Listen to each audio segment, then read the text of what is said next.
Hello guys, welcome back to my YouTube channel. In today's video I'm going to be showing you how to move pages in Adobe InDesign. So let's get right into it. So I'm going to go to this document. So I just created this for this tutorial. So here I have 5 pages right here. So let's assume this is your document and you want to move the position of a certain page, from where it is to another position. Let's say I want to move page 1 after, I want page 1 to be after page 3, right? So how do you achieve that? All you have to do is go here to pages. If your page is not showing, change your workspace to typography. Once you've changed it to typography, go to pages. Then when you're in pages, right click and you're going to see move pages. So click on move pages. This dialog box is going to appear. Then you're going to type in the particular page that you want to move. So if you want to move page 1, you're going to leave it at page 1. If you want to move page 5, write page 5. If you want to move a certain number of pages, right, you can also do that. So you can move page 1 to 2. All right, so let's do 1 to 2.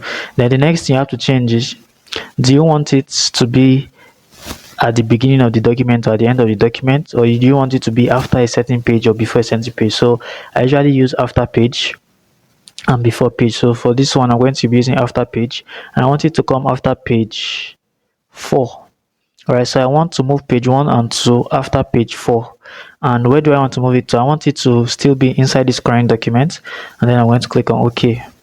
And if you can look at what has happened, they've moved page 1 and 2 after page 4. So that's how to move pages in your document. Now what if you want to move pages from one document to a separate document?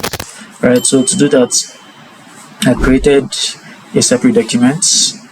Right, so we have this one that is black and this one that is green. So what if I wanted to move page 5 in the black to the green? How do I achieve that? So I'll go to pages, right click, go to move pages, then I'll type page 5 because that's the page I want to remove. Then I want to move it to, what page I want it to move in the new document. So let's just say I want it to be after page 2 or after page 1 in the new document. Then under this move to, I'm going to change it from current documents to this move pages II. So this move pages II is the name of the second document. I'll select it, and I'm not going to click this delete pages after moving because they will delete it from here, but I still want to maintain it here. Then I'm going to click on OK. And if I go to that new document, you can see that page 5 has been moved from the old document to the new document, while it's also still here in the new document, right? So that's how to move pages from one document to the other or within the same document right here in InDesign. And this will also work if you have facing pages, if you're designing a magazine spread. Alright, so thanks so much for watching, and I'll catch you in the next video.